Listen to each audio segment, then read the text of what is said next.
Welcome to Tenkasi GK corner. நம்ம இன்னைக்கு என்ன பார்க்க போறோம் அப்படின்னா, பணம் எவ்வாறு உருவானது அதோடைய வரலாறை பத்தி நம்ம இன்னைக்கு பார்க்க போறோம். முந்தைய காலகட்டங்களில் பணம் என்பது கிடையாது. அப்ப அந்த காலத்துல எப்படி வணிகம் பண்ணாங்க அப்படின்னா, பண்டமாற்று முறை மூலமாக தான் வணிகம் பண்ணாங்க. ஆங்கிலத்தில் என்ன சொல்லுவாங்க அப்படின்னா பார்ட்டர் சிஸ்டம். இப்ப என்கிட்ட நெல் இருக்குது, இன்னொருத்தருக்கு கோதுமை இருக்கு அப்படின்னா, நான் நெல்லை கொடுத்துட்டு அவங்க எங்ககிட்ட கோதுமை எடுத்துக்கிறாங்க, வாங்கிக்கிறாங்க. இதுதான் அந்த பண்டமாற்று முறை. அந்த பண்டமாற்று முறையில நிறைய வெளிப்பாடுகள் இருந்தது.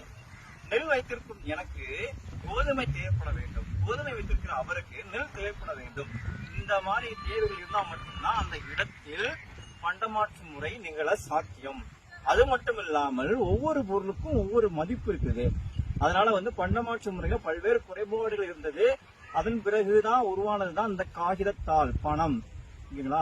இவ்வாறு தான் பணம் இன்றைய காலகட்டத்தில் உருவாகி அதுக்கப்புறம் வங்கி அப்படின்னு பல்வேறு விஷயங்களை தாண்டி இன்னைக்கு நம்ம என்ன பண்றோம், பல்வேறு விஷயங்களை தாண்டி பயன்படுத்திட்டு இருக்கிறோம்.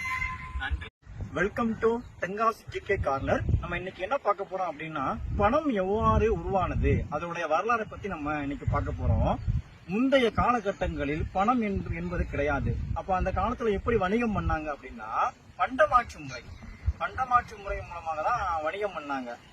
ஆங்கிலத்தில் என்ன சொல்லுவாங்க அப்படின்னா பார்ட்டர் சிஸ்டம். இப்ப என்கிட்ட நெல் இருக்குது, இன்னொருத்தருக்கு கோதுமை இருக்கு அப்படின்னா, நான் நெல்லை கொடுத்துட்டு அவங்க எங்ககிட்ட கோதுமை எடுத்துக்கிறாங்க, வாங்கிக்கிறாங்க. இதுதான் அந்த பண்டமாற்று முறை. அந்த பண்டமாற்று முறையில நிறைய வெளிப்பாடுகள் இருந்தது. நெல் வைத்திருக்கும் எனக்கு கோதுமை தேவைப்பட வேண்டும், கோதுமை வைத்திருக்கிற அவருக்கு நெல் தேவைப்பட வேண்டும். இந்த மாதிரி தேவைகள் இருந்தால் மட்டும்தான் அந்த இடத்தில் பண்டமாற்று முறை நிகழ சாத்தியம். அது மட்டும் இல்லாமல் ஒவ்வொரு பொருளுக்கும் ஒவ்வொரு மதிப்பு இருக்குது. அதனால பண்டமாற்று முறையில பல்வேறு குறைபாடுகள் இருந்தது. அதன் பிறகுதான் உருவானதுதான் இந்த காகிதத்தாள் பணம். ஓகேங்களா? இவ்வாறு தான் பணம் இன்றைய காலகட்டத்தில் உருவாகி அதுக்கப்புறம் வங்கி அப்படின்னு பல்வேறு விஷயங்களை தாண்டி இன்னைக்கு நம்ம என்ன பண்றோம், பல்வேறு விஷயங்களை தாண்டி பயன்படுத்திட்டு இருக்கிறோம். நன்றி.